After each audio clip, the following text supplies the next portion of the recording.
Yo guys, what's up? Ben Ababbit here and welcome to a bit of a different episode today. So today we are joined by none other than Peter Clarke from Carrot Corner. I'm sure many of you do watch his YouTube content already. And instead of looking at my hands and the graph of my week, this week we are going to be digging into the vaults and looking at 500 Zoom hands from 2017. So do prepare yourselves for some, let's just say, suboptimal play. And I know one of the topics you talk about a lot, and something I have also done in your video today, is True EV. And I know it's your baby, if I can call it that. It's something you're very passionate about. So I wanted to orient today's video towards that very topic, which is True EV. And the way that I'm going to do that is I'm going to be bringing you hands that I played in 2017. We've been digging into the vaults, the 500 Zoom vaults, when solvers were a bit less of a thing, and it was more about figuring out what was going on in every situation you were playing, or I guess, want for a better word, your True EV, right? Of every spot. So maybe tell the audience a little bit about what True EV is first before we jumped into the hands today. So one criticism that I got leveled at me that's stuck with me, and I think it's wrong, but I'll explain what it is that I am guilty of inventing terms for things that already have names and like basically overcomplicating the poker lexicon. Sure. And the reason that I think that True EV is a thing in its own right and is different from EV, at least conceptually from a teaching standpoint, is that these days there are other types of EV that people look at. They look at EV in a solver, you look at GTO Wizard or Pile Solver, and it's going to tell you the EV of this line is X at equilibrium, the EV of this line is Y, and do what's best or mix when they're indifferent. And in a solver, there are times when you're not indifferent, there are times when you have to take a certain plan, and there are times when, you know, having the right frequency is advised and you're playing against tough players and you want to have that solidity about your game. But there are other times when one action is wildly better than the others, and you're simply very far from being indifferent, and your opponent's range is such that they're very far from balanced, or pool's range is such that they're very far from balanced.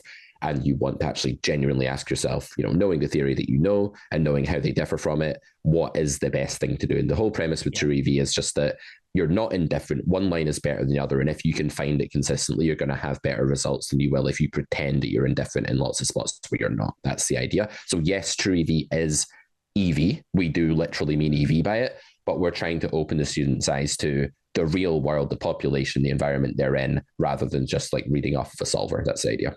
Nice. Well, I'm going to get my excuses in now because a lot of these hands are woeful, to say the least. But you got to forgive me. It was in 2017. And just to let everyone know watching this before you call me a whale, this was winning poker 8 years ago. So don't at me. That was just the landscape of the games. So basically, I'd like to show you the hands, and I'd like to hear your thoughts, maybe theoretically, and there are going to be some flaws, but also whether or not you think like how close I am to the True EV of certain lines that I take, or maybe my opponent. Let's go with my lines. Okay, so we'll go to hand one. Awesome. So we've got 3x open. So this is Quasolino. I don't know if you remember this player. This was a streamer about 7 years ago. There were so many players that had Eno at the end of their name, and they were all like really serious like battlers. I remember that. I don't remember this exact guy. Okay, sure. Well, we are many big blinds deep, and I'm sorry, on this channel we have dollar amounts. We don't use big blinds, I'm afraid. So you're going to have to figure that out with this 350 big blinds here. So we go ahead and 3-bet 13 big blinds with 5-4 suited. How do we feel about this? I mean, it's a low frequency thing from specifically your opponent's in early position, I think, because your hand's just a bit liver in the 3-bet pot. It's something you can mix in at some frequency. I don't think this is a play that's ever going to be winning against really anyone unless you have a massive skill edge, but it also can't be like bad. Cool. So we do defend. And we go with 1/3 on the flop. Classic 2017 sizing. Not saying it's bad though. Yeah. I mean, it's the kind of board where the solver will use some bigger bet and some smaller bet, but this is certainly something you can simplify to. Yep. Mm-hmm. I just want to clarify, by the way, that, you know, Ben is a very good poker player audience, as you guys know, and I'm not like preaching at Ben here. I'm basically a contestant on his quiz show here, just for context. And also that at this point in my career, I don't think I'm even better maybe than you are even now, but back then, you're going to be significantly better than how I was playing in 2017. So we're looking at it through that lens. So you're being way too humble, but yeah. Go ahead and pop the turn. How do we feel about this? Okay, so we are deep here. I'm just trying to like get my silly brain around the dollar sizes. I mean, this feels good to me. I don't have any problems with this. I don't think we're really blocking folding range much with this hand at all. We have the 3, which is like super disguised and live and just like a really high implied odds thing for us to hit. And yeah, like there's some branches as well here, possibly where like the 5 and the 4 wins some pot share against like ace queen of hearts or something.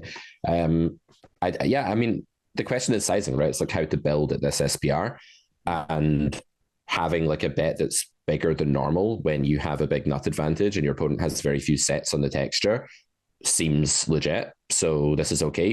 You could potentially use overbet here as well. Like the more geometric thing to do that might be more recommended by modern standards here might be just to overbet in this node, right? Like in 2024, because you've got ace king, you've got aces, and these hands are like pseudo nutted here for the SPR, and they just want to decrease SPR more rapidly. But this is probably like 2017 logic of, well, given that there's an invisible overlord deity that like wields a sledgehammer over me and smites me every time I bet more than the pot, and like zaps me with lightning when I leave the house, I have to go under the pot. That's classic 2017. Yeah, for real. And this is also 2017 where pocket kings don't exist in the under the gun range, so we don't have to worry about that. Also, just to let you know, sizing is going to be the biggest errors that you will see in the hands today for sure. Makes so we sense. do get called and we river a5 of clubs. I think it's a pretty mandatory check on the river. I don't know what you think about that.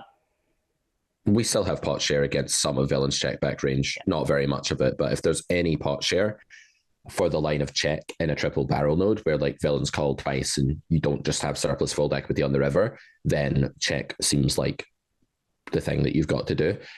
Yep. For sure. And we do see a 75% bet. Okay, so this is kind of interesting. Villain does get here with quite a lot of low showdown value stuff, right? So he does have like the queen 10 of hearts, the ace jack of hearts, the ace 10 of hearts, maybe even villain bluffs ace queen of hearts here. I don't know what solver does with that hand, but it's possible it does bluff quite high up here, given it's quite an abundant fold equity spot. Like the being checked to and then being in position line, generally fold equity is going to be good enough that you're bluffing even, high enough up that you're bluffing some hands that do have pot share by checking as well. So this, as our bluff catchers go, like if we're pondering call here, we block 6-5 of spades, which is one value combination that could maybe pick this sizing. And I don't think we block any bluffs at all. So this looks like a pretty decent GTO call. I think to jam, we'd actually want to block a bit more value, probably. Like we'd want to have like a 9 in our hand at this SPR or something. I don't even know what the jamming range would be. Maybe this hand is I have no idea. But yeah, I think my first instinct is that like we do need to call the river at some frequency with some hands.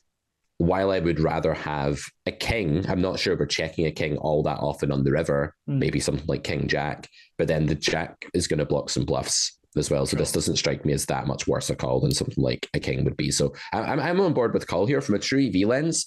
Yeah. It depends how willing people are to bet like king queen for value on a node like this or king jack. Like if they're just checking that back because you potted the turn, they might end up in a node where if they don't have enough ace king because it's 2017 and people just 4-bet ace king all the time, they could be over bluffing really, really easily here. So true EV is kind of guiding me towards call, I think, in this time, in this sort of spot. Well, I'm happy to hear that because I do pull, and I think shoving would be a bit of an error. And also the other thing to know is I didn't tell you player reads, but this player was extremely lag. Was a streamer and also was one of those streamers who basically everyone else was playing badly, but they were always playing very, very well. So of course, they had that quite strong attitude towards other players. So maybe this was an ego call, who knows? But we do unfortunately lose this time to a set. Yeah, it's a shame that he's not allowed to jam the set because of the evil god in the sky of 2017, because then the set wouldn't be in his value range for that size. And also another 1k gets shipped his way probably. So, but we'll never know. Okay, hand two. I like it. Right, with ace queen offsuit, and we get an open from this was a very good reg at the time, Polish reg, I believe, Wazorski. We 3-bet, seemed pretty standard, relatively small, but okay. And we get 4-bet. I'm always going to be calling. This is back in 2017, and I think this is still standards call 4-bets with ace queen. Yep, in these positions for sure. King 5 deuce, we see a small bet. Yep, so not folding with the queen of clubs in hand to the sizing in these positions.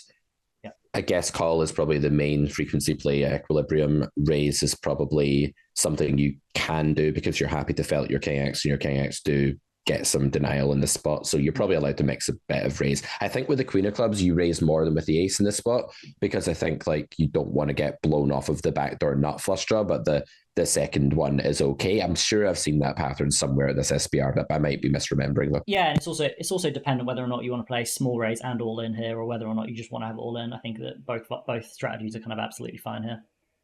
Yeah, I think small raise is best like in practice, because it gives your opponents way more of a dilemma and gives you more options as well, and just better risk rewards. So yep.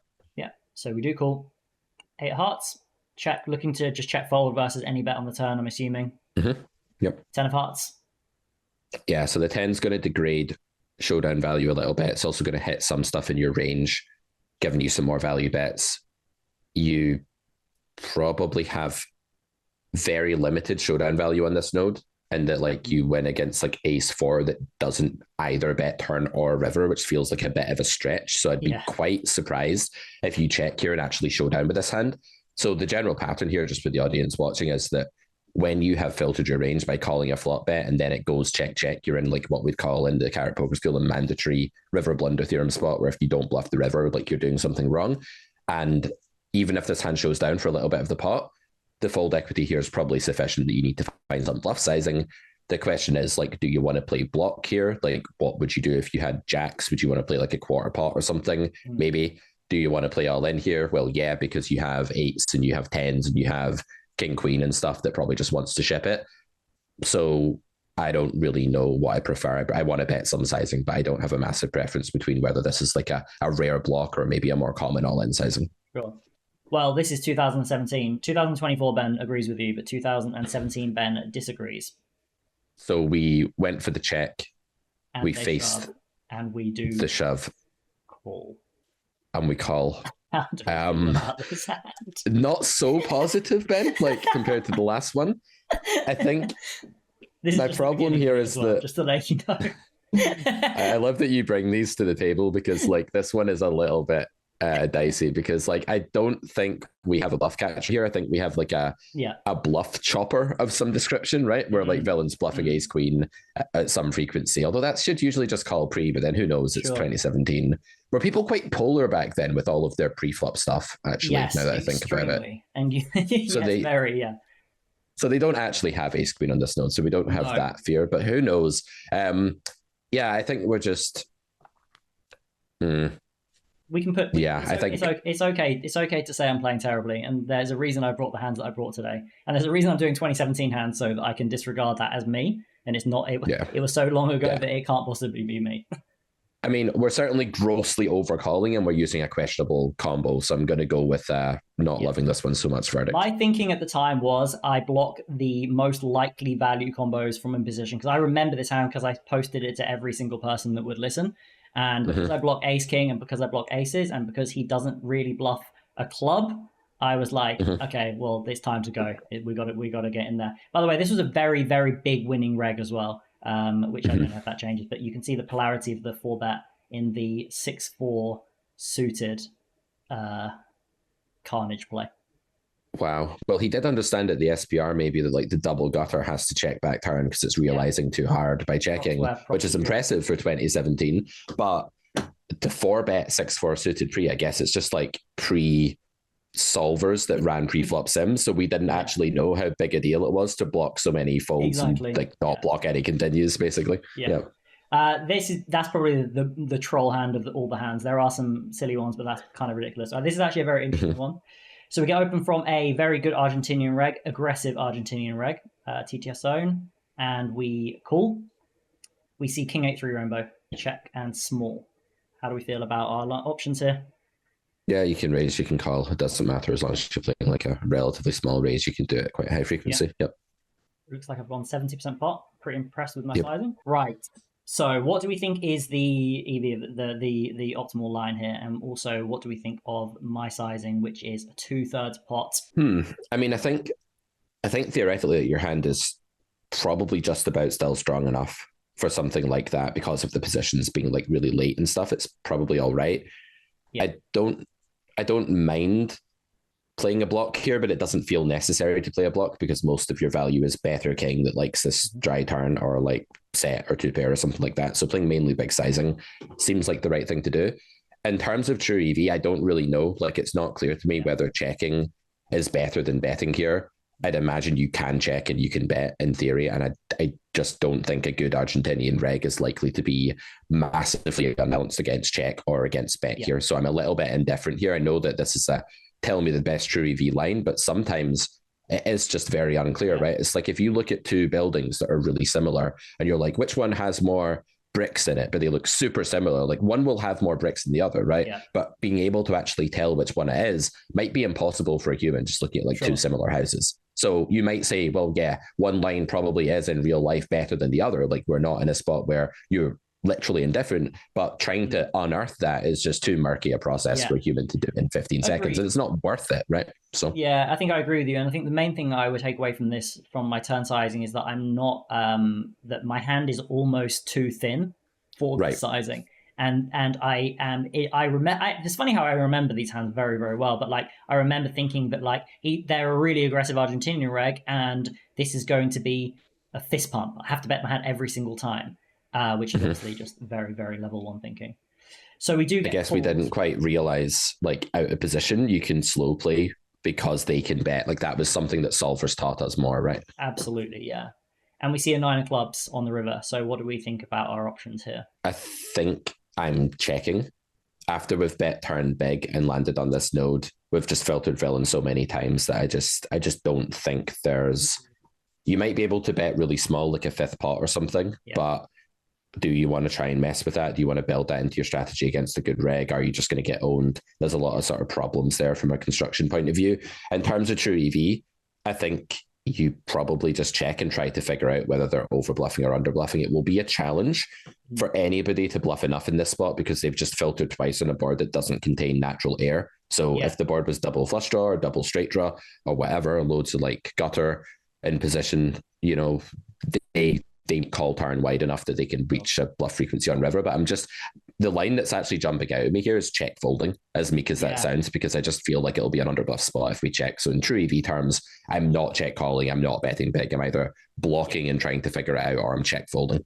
I think you made a really good point there, and that is the fact that we said it in less words, but even though I've used 2/3 on the turn, I'm still very polarized on the turn.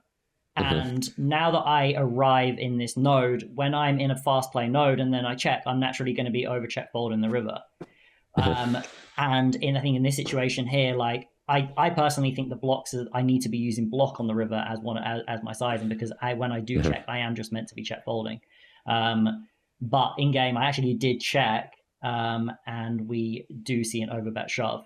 And 2017 me didn't really appreciate the kind of like the way in which I had arrived to the river, not really piecing together the raise on the flop, the big bet on the turn, and then checking the river to face an all-in. I need to be check folding my combo on the river pure, I think.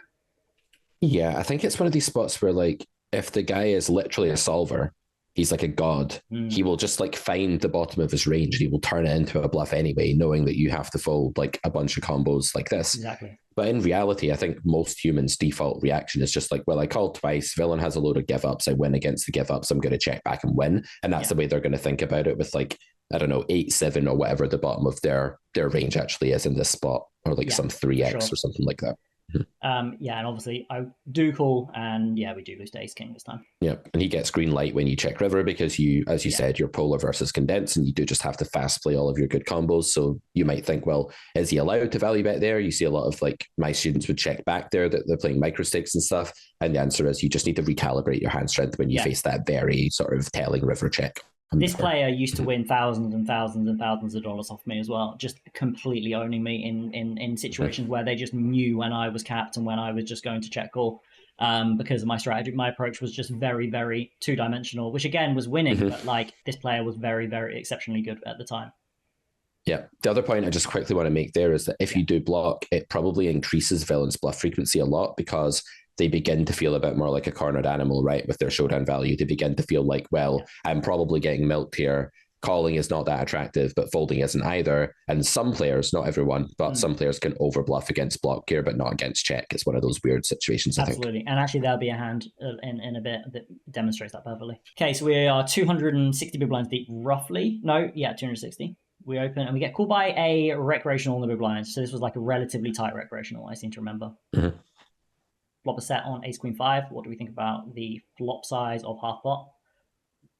Yeah, I mean, you can.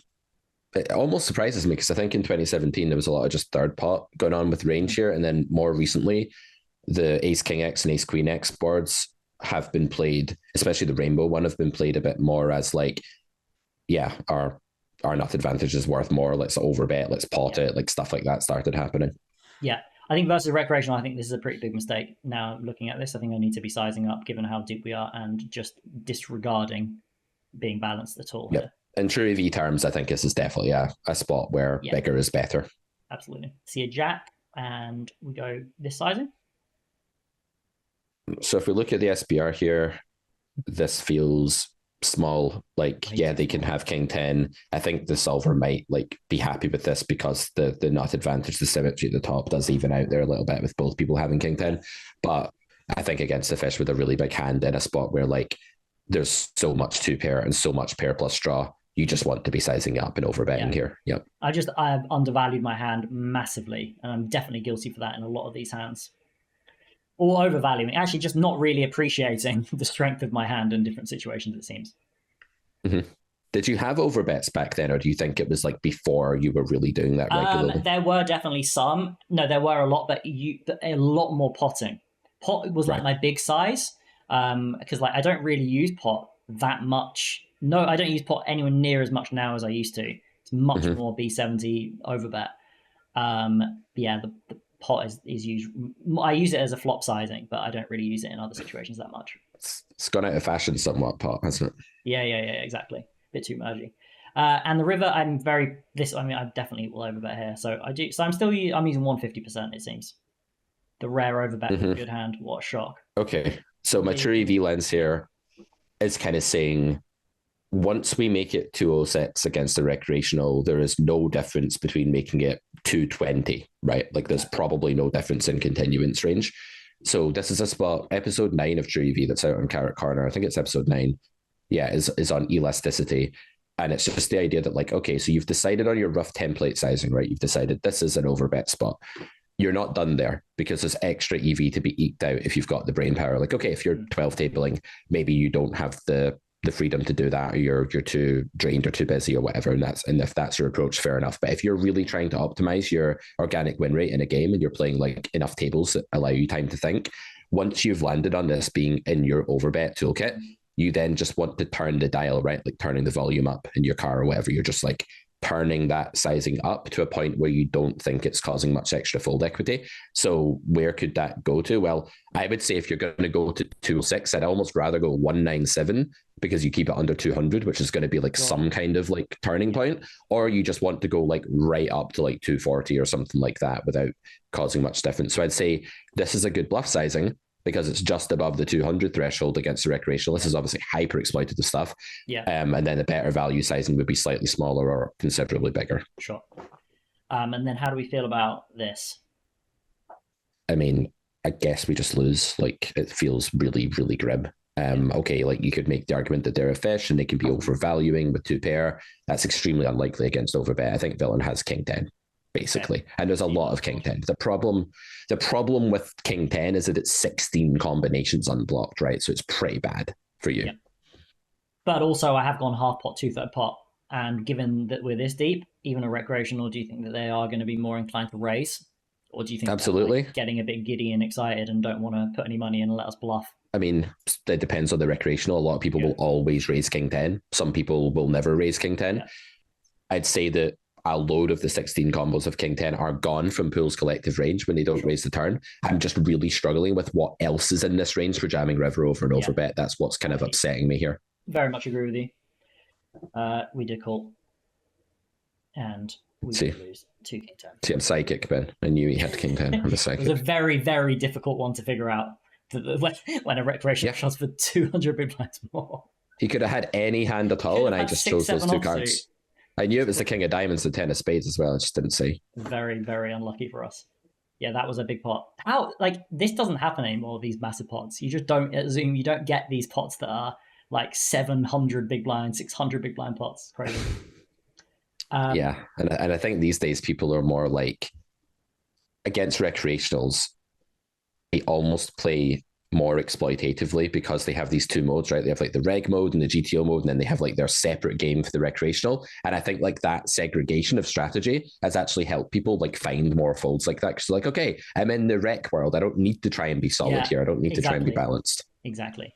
Okay, king 3 suited and small blind, and we open. And this is a live reg, who I actually know from London. 954. Check, big bet, and check raise. Note the very small raise size. This was something I did a lot back then. Very small raise size. Mm-hmm. So I think this gets pretty meta. It's going to depend on like what tendencies were at the time with stabbing. Like, were checks just perceived as like massively underprotected by and large? Where they attack too much? I'm not exactly sure. I remember, but I'd guess so. I think that people were stabbing a lot less than they are now. A lot less. But that doesn't mean that there weren't certain players that were just abusing the fact that people were under defending their checks, blind v blind particularly. Mm-hmm. Mm-hmm. Oh wow, there's Sus 123. Shout out to Ben Selsky at the table. Yeah, right. Yeah, I at least this seems theory approved to nowadays. Whether or not this is going to be was allowed back then, I don't know. I'm actually quite surprised to see that I found this check raise on the flop, to be honest with you, back in 2017. Yeah, it's one of those ones where like at the time we didn't appreciate what this hand had going for it, and now we do a bit more. But yeah, it's definitely surprising. Winner hearts. How do you feel about barrel this turn? Pretty bad. I mean, you've just got to give up king 3 of diamonds on a node like this. The queen is not good for your range, particularly. You have zero equity practically, and whenever you check raise the flop by equilibrium and then you get called, and then you end up out of position on the turn with literally nothing. Like, it's just never really correct to keep bluffing in these nodes. Yeah, so, correct. Yeah. I'm so happy I checked in this hand. Saves the onslaught of ridicule. And we see the ace of spades. So how do we feel about this spot now? It's a spot where like you want to bet because you just can't win by checking. Yeah. When you think about your range here for check raising the flop and checking the turn, there's not going to be a ton of ace-x in that range. Like, you might have a combo. Like, if you have deuce 3, which you probably don't even open, but if you have a combo like that, you're probably not going to be checking the turn. If you have a set, you're usually going to bet the turn, or at least be perceived to bet the turn. Yeah. If you have, king queen or something, you're not really able to value bet much size on the river. But the thing about this river is that you can definitely just have a lot of really small bets, because like any a6 you do have is kind of thin. I don't know. I'm torn here, but even a king queen can absolutely. So I'm torn between like just giving up, which seems normal with a lot of your combos in this node still, I think, and then like some kind of block, I think would be like the main sizing here. I've gone for the give up, and then we have seen the classic 2017 live player block in position. Okay. So are you feeling as devious as I may have been feeling back then? No, but it's still early in the morning and like I'm not in a combative mood. I'm just chilled. I don't know, man. I mean, what do you think about the sizing that's in position is used, and what kind of hands do you attribute? What range of hands do you attribute the small bet size to? So a lot of stuff like for value, I would think some kind of like ace 4 or ace 5. Sometimes it just doesn't think it's getting called and wants to like try to induce it. There's some of that going on probably, but also just like some thinner value bets. Like, I don't know if villain maybe gets here with like, I don't know, it's super weird, like ace 3 or something like that, that goes for like the flop bet call, then hits the ace. Just cheeky thin value and induces usually. As a bluff line, like, we need to win almost never here, or we need to get like, he doesn't need to have very many bluffs at all before he's over bluffing. And there is like quite a lot of induces. I mean, I don't want to say like, yeah, like I have a big problem with like this, just bet small to induce, like as a sort of brand thought process. I'm interested to hear that, Yeah, because like I think you can go really wrong with that when you don't know what you're doing. So I urge my students not to think that way. But yeah, I do think in spots where a small blind like this is perceived to just be giving up, like you're perceived to have nothing here because you go for the check raise on the flop, then you check twice. It's like, how can you really have a hand capable of calling? You don't have a 9, you don't have a 4, you don't have a 5, you don't have a queen, you don't have an ace usually either. So in order to get value here, it's a bit like blood from a stone if you do have ace 5 or something for the big blind. So I can see this being a thing specifically in what I'd call blood from a stone spots, where the villain's range is largely air weighted. Yeah, interesting. Yeah, I kind of agree with you in the fact that imposition is going to have a lot of thin value. I don't see imposition really kind of having ace five, ace four, but I think that's like a maybe I'm projecting into that, because it's just I don't really understand why imposition wouldn't just want to bet 2/3 pot and still get called by like a bunch of queens, maybe even some nines, like unblocking hands like 7-6, 8-7, etc. Yep. And kind of similar to, we talked about this a little bit in your previous video about like being given the green light. In 2017, when I saw a block in position in these situations, I would see this as as an extreme green light, and I would say like the EV, or maybe the true EV of raising would be significantly better than the EV of doing the right thing, if that makes sense. Yeah, maybe so. I think these days it's looked upon with a lot more suspicion when you take a line like this, because you've got a really weak landing range, and then you're facing something that is tempting to raise. So like it's really easy for you to overbluff here, like in real life. And I think that's understood a bit better these days. But maybe you're right. Like the mass data of the time is just saying attack these small bets and you'll do really well. Well, I'm completely wrong. So in the way this happened, I decide to shove the river, max attacking, max fold exiting, and I think maybe I can get the exact same number of folds by making this 200 or 220. And actually, I worry that this sizing nowadays would look way, way, way more bluff heavy. But obviously, at the time, I couldn't have known this. And interestingly, I was induced by one of the hands that you mentioned. I was just playing devil's advocate, and it was ace nine. So it has gone exceptionally badly, this hand for me. Yeah, my worry with it is that it's just like, while you might say, I'm the guy that's balanced in this spot and I'm capable of slow playing, you might say, I know I'm capable of slow playing fives on both the turn and the river, because I think that makes sense, because villain does hit some value bets on the ace and all of that. I think that's an okay line with fives at some frequency, but like the way people are going to see this probably, especially back then, would be, well, how often are you really taking a value combo and doing that? Like, do you really expect me to believe that after checking your set on the flop and then raising, okay, fair enough, that's one hoop you've had to jump through, you've then managed to find both the turn and the river check, and at the same time I've taken a line that isn't juicy and I know is going to cause you to raise sometimes. It just feels like I can't buy this unless you're just like a very rare excellent player, which maybe you are, but like most people, for all the goodwill in the world, are just going to end up over bluffing here, because they just don't have the value hands. I think that this period, I was just so willing to go for it. And a big part of that was that pool was massively, massively underprotected and overfolding, and sizing schemes dictated. This like just in the beginning of the era of solvers, well, public solvers, and it was just very easy to kind of like manipulate situations in your favor. So that's going to wrap it up for today. I hope you enjoyed this new format of video, and if you do have any feedback on future videos that you might like to see, definitely do let me know in the comments. But until next time, take care and good luck at the tables.